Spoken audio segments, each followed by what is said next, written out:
اعوذ باللہ من الشیطان الرجیم بسم اللہ الرحمن الرحیم۔ سورہ انفال آیت نمبر 9۔ سورہ انفال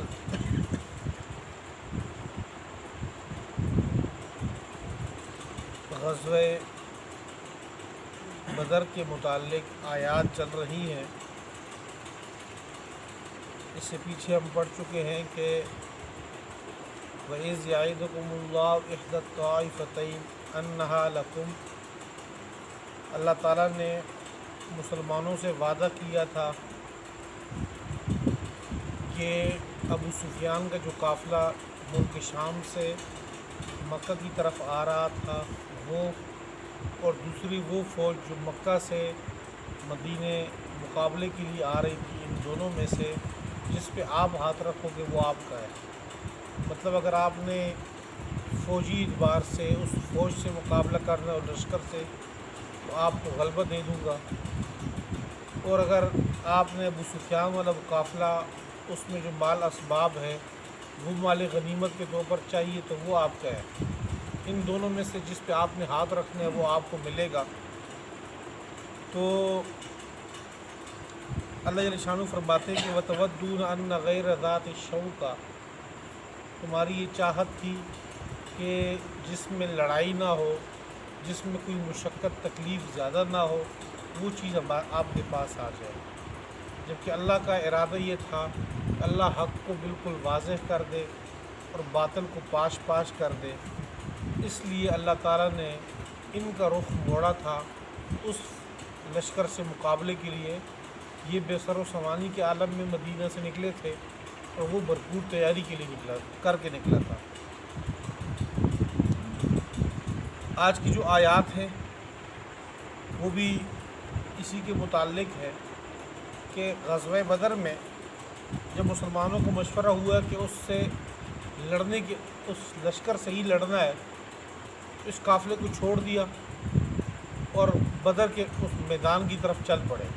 مطلب وہ کہ ان دونوں کا آمنا سامنا بدر کے میدان میں جا کے ہوا، اور کفار اس میدان میں پہلے پہنچ گئے تھے، اس لیے انہوں نے اس میدان کی جو اچھی اور بہترین جگہ تھی دفاعی لحاظ سے، اس میں لڑائی کے لحاظ سے، اس پہ قبضہ کیا ہوا تھا۔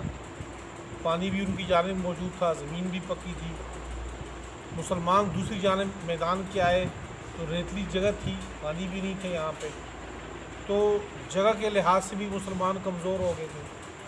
اب جب ان کو دیکھا تعداد میں بھی زیادہ ہے، بھرپور لشکر کے ساتھ میں سر و سامان بھی ان کے پاس سب کچھ موجود ہے، ادھر ان کے پاس کچھ بھی نہیں ہے، تو اللہ تعالیٰ سے وہ فریاد کرنے لگ گئے، دعائیں مانگنے لگ گئے مدد کی، نصرت کی۔ تو اس چیز کو اللہ تعالیٰ نے یہاں پہ ذکر کیا، میں نے تمہاری اس میدان میں مدد کی ہے۔ چوتھے سپارے میں ہم اس کو تفصیل سے پڑھ چکے ہیں۔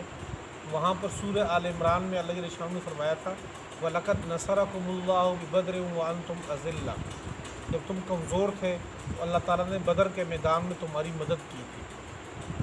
مدد کئی طریقوں سے ہوئی تھی۔ ایک تو یہ تھا کہ اس رات، یہ رات کو وہ پہنچے تھے، صبح مقابلہ ہوا، اس رات کو اللہ تعالیٰ نے بارش دی۔ اس بارش کی وجہ سے یہ ہوا کہ ان کی جو ریتلی زمین تھی وہ مضبوط ہو گئی، اور ان کے پاس جو مضبوط زمین تھی وہ کیچڑ آلود ہو گئی۔ ان کے پاس پانی نہیں تھا، وہ پانی آ گیا اس جگہ پہ۔ تو اللہ تعالیٰ نے ایک تو اس طرح دور کر دی، ایک یہ مدد کی۔ دوسری مدد یہ ہوئی کہ اللہ تعالیٰ نے لڑائی سے کچھ پہلے، لڑائی کے میدان سے کچھ پہلے اللہ تعالیٰ نے ان پر اونگ کو بھیج دیے، نیند کی حالت، نیند نہیں، اونگ جس طرح بندہ ایسی ہلکا سا وہ نیند آتی بندے کو، وہ حالت بھیج دی سب پہ۔ تو خود صحابہ کہتے ہیں کہ ہمارے ہاتھ سے تلواریں گرنے لگی تھی، ایسی حالت ہو گئی۔ لیکن جیسے اونگ آئی سب لشکر کے اوپر، تو وہ ایک سیکنڈ چند لمحوں کے لیے تھی، اور اس کے بعد سارے حشار بشاش ہو گئے، تر و تازہ ہو گئے۔ وہ جو کفار کا روب تھا اللہ تعالیٰ نے ان کے دلوں سے نکال دیا اس سے۔ یہ اللہ تعالیٰ کی دوسری مدد تھی۔ اور تیسری مدد فرشتوں کی صورت میں اللہ تعالیٰ نے باقاعدہ فرشتے آئے ہیں اس میدان میں اور لڑے ہیں۔ یہاں پر تو اللہ تعالیٰ نے ذکر کیا 1000 فرشتے بھیجے ہیں، سورہ آل عمران میں بھی اللہ تعالیٰ نے کہا کہ 1000 بھیجیں اور 3000 اور انتظار میں تھے، تو انہوں نے کہا تھا کہ 3000 ہمارے پیچھے فوجی اور آ رہے ہیں، تو اللہ تعالیٰ نے کہا 3000 فرشتے اور بھی آ رہے ہیں۔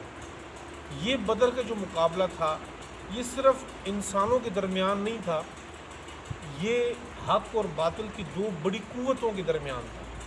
ایک طرف سے ایمان والا تھے، ایک طرف سے کفار تھے، ایک طرف سے فرشتے تھے، دوسری طرف سے شیاطین تھے۔ جہاں پر جبریل امین اور دیگر فرشتے بنفس نفیس اس مقابلے میں شریک ہوئے ہیں، تو دوسری طرف سے شیطان خود اپنے چیلوں کے ساتھ اس لڑائی میں انسانی شکل میں خود شریک ہوئے ہیں۔ اب انشاءاللہ 10ویں سپارے میں پڑھیں گے کہ جب شیاطین نے دیکھا کہ بھی فرشتے بھی آ گئے ہیں مقابلے میں، تو شیطان وہاں سے بھاگنے لگ گیا۔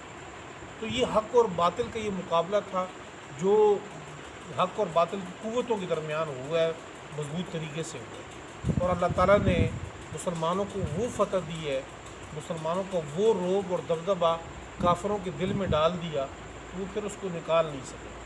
اگر مسلمان ابو سفیان کی قافلے کی طرف چلے جاتے اور وہاں پر مال غنیمت حاصل ہو جاتا تو اتنا فائدہ نہ ہوتا جتنا کہ بدر کے میدان میں مسلمانوں کو فائدہ پہنچا۔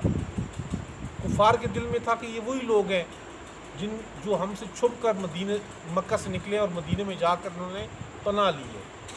یہ وہ لوگ تھے کہ جن پہ ہم ان کو انگاروں پہ گھسیٹا کرتے تھے، زنجیروں سے پکڑ کر جو ہے وہ ان کو لٹکایا کرتے تھے، مارا کرتے تھے، آپ صلی اللہ علیہ وسلم کی ذات اقدس کو بھی نشانہ بنایا کرتے تھے، اوجری جو ہے سر پہ پھینک دیا، مطلب استہزاء کیے کرتے تھے۔ تو یہ وہی لوگ ہیں، کوئی مطلب یہ کہ ان کا رعب اور دبدبہ ان کے دل میں نہیں تھا۔ تو پھر اس لڑائی کے بعد ان کو پتہ چلا کہ اب نہیں، اب یہ وہ لوگ نہیں ہیں، اب فوجی اعتبار سے یہ لوگ مستحکم ہیں، مضبوط ہو چکے ہیں۔ اور اللہ تعالیٰ نے 10ویں سپارے میں ذکر کیا اس کو کہ جب میدان میں یہ لوگ آمنے سامنے ہوئے تو اللہ تعالیٰ نے ٹکراؤ سخت کرنے کے لیے کافروں کی آنکھوں میں مسلمانوں کو کم دکھایا۔ وہ تو ویسے بھی کم تھے، اللہ نے مزید کم دکھایا کہ چند لوگ ہیں، لہٰذا صحیح سختی سے مسلمانوں پہ حملہ کرو تاکہ جناب ایک حملے میں ان کو ختم کر دو۔ تو دوسری طرف سے مسلمانوں کی آنکھوں میں کافروں کو سخت دکھایا، کم دکھایا، تاکہ آپ لوگ اس کافروں پہ سختی سے حملہ کرو۔ بڑی فوج ہو، چھوٹی فوج کو ویسے ہی رگڑنے کے لیے وہ تیار ہوتی ہے، تو ایک دوسرے کو کم دکھایا تاکہ ٹکراؤ سخت ہو، اور جب ٹکراؤ سخت ہوا تو اللہ تعالیٰ کی مدد پھر آئی۔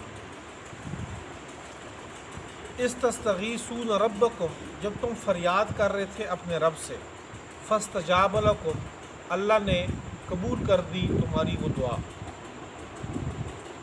روایات میں آتا ہے کہ غزوہ بدر کی وہ صبح، اس میں آپ صلی اللہ علیہ وسلم دعا مانگ رہے تھے، اور دعا میں عاجزی اور زاری انتہا کی تھی، اور اللہ تعالیٰ اللہ شانہ سے کہا کہ اللہ یہ میری محنت ہے، یہ میری محنت کا خلاصہ ہے، آج اگر یہ لوگ مارے گئے، سارے ختم ہو گئے، اس کے بعد قیامت تک روئے زمین پر آپ کی عبادت، آپ کا نام لینے والا کوئی ہوگا نہیں۔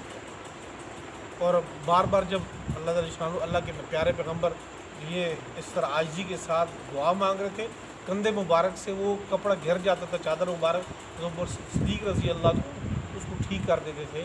بعد میں پھر اللہ شاہ نے ان کو بشارت دی، اور پھر آپ صلی اللہ علیہ وسلم کے چہرے انور لڑائی سے قبل ہی کھل اٹھا اور بتایا کہ فلاں کافر فلاں فلاں جگہ پہ مارا جائے گا، اور یہ ساری اللہ تعالیٰ نے بشارتیں ان کو دے دی۔ فاستجاب لکم، اللہ تعالیٰ نے تمہاری اجابت کی، تمہاری بات کو قبول کیا۔ انی ممدکم، کہ بے شک میں تمہاری مدد کرنے والا ہوں، بألف من الملائکہ، 1000 فرشتوں سے، مردفین، جو لگاتار آ رہے ہیں، لگاتار آئیں گے، ایک دوسرے کے پیچھے آئیں۔ وما جعلہ اللہ، اور نہیں بنایا اس کو، الا بشرا، مگر بشارت کے لیے، یعنی فرشتوں کا آنا صرف بشارت اور خوشخبری تھی۔ وَلِتَطْمَئِنَّ بِهِ قُلُوبُكُمْ، اور تاکہ تمہارے دل اس پر مطمئن ہو جائیں، دلوں کو سکون ہو جائے کہ ہم صرف 313 نہیں ہیں بلکہ فرشتے بھی ہمارے ساتھ ہیں۔ فَمَن نَّصْرُ إِلَّا مِنْ عِنْدِ اللَّهِ، وگرنہ حقیقی مدد تو اللہ کی طرف سے، یہ مدد اللہ کی جانب سے حقیقی مدد۔ ان اللہ عزیز الحکیم، بے شک اللہ تعالیٰ غالب حکمت والے ہیں۔ اذ یغشیکم النعاس، جب ڈھانپ دیا اللہ تعالیٰ نے تمہیں اونگ کے ساتھ، امنۃ من ہو، یہ سکون تھا، من ہو اللہ کی جانب سے، سکون تسکین کے لیے اللہ تعالیٰ نے تمہیں ڈھانپ دیا اونگ کے ذریعے، اونگ سے ڈھانپ دیا۔ وَيُنَزِّلُ عَلَيْكُم مِّنَ السَّمَاءِ مَاءً، اور اللہ تعالیٰ نے اتار دیے تمہارے اوپر آسمان سے پانی، لِيُطَهِّرَكُم بِهِ، تاکہ اللہ تعالیٰ اس کے ذریعے تمہیں پاک کر دے، وَيُذْهِبَ عَنكُم رِجْزَ الشَّيْطَانِ، اور تاکہ دور کر دے تم سے شیطان کے وسوسے، شیطان دلوں میں وسوسے ڈال رہا تھا، اللہ تعالیٰ اس کے ذریعے اس بارش کے ذریعے شیطان کے وسوسے دور کر دے۔ وَلِيَرْبِطَ عَلَىٰ قُلُوبِكُمْ، اور تاکہ اللہ تعالیٰ مضبوط کر دے تمہارے دلوں کو، وَيُثَبِّتَ بِهِ الْأَقْدَامَ، اور اس کے ذریعے تمہارے قدموں کو ثابت رکھے، ثابت قدم رکھے۔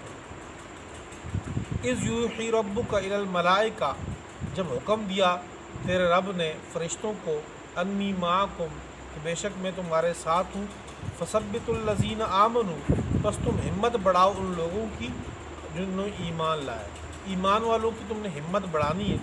سَأُلْقِي فِي قُلُوبِ الَّذِينَ كَفَرُوا الرُّعْبَ، ان قریب میں ڈال دوں گا ان لوگوں کے دلوں میں جنہوں نے کفر کی ہے، ان کے دل میں الرعب، روب کو، دہشت کو ڈال دوں گا۔ فَاضْرِبُوا فَوْقَ الْأَعْنَاقِ، ان کی گردنوں کے اوپر مارو، وَاضْرِبُوا مِنْهُمْ كُلَّ بَنَانٍ، اور ان کی ہر جوڑ کے اوپر مارو ان کو۔ یہ فرشتوں کو یہ کہا کہ جو کافر ہے ان کی گردنوں پہ وار کرو، ان کی گردنیں اتارو، اور ان کی جسم کی ایک ایک جوڑ ان کے مارو ان کو۔ ذَلِكَ بِأَنَّهُمْ شَاقُّوا اللَّهَ، اور یہ اس وجہ سے کہ یہ اللہ کے دشمن ہیں، انہیں دشمنی کی اللہ کی، وَرَسُولَهُ، اور اللہ کے رسول کی۔ وَمَن يُشَاقِقِ اللَّهَ وَرَسُولَهُ، اور جو شخص اللہ اور اللہ کے رسول کی مخالفت کرے گا، دشمنی کرے گا، فَإِنَّ اللَّهَ شَدِيدُ الْعِقَابِ، بس اللہ تعالیٰ سخت سزا دینے والے ہیں۔ ذالکم، اور یہ اس وجہ سے کہ فذوقوہ، اسی وجہ سے تم چکھو اس کو، وَأَنَّ لِلْكَافِرِينَ عَذَابَ النَّارِ، اور بے شک کافروں کے لیے آگ کا عذاب ہے۔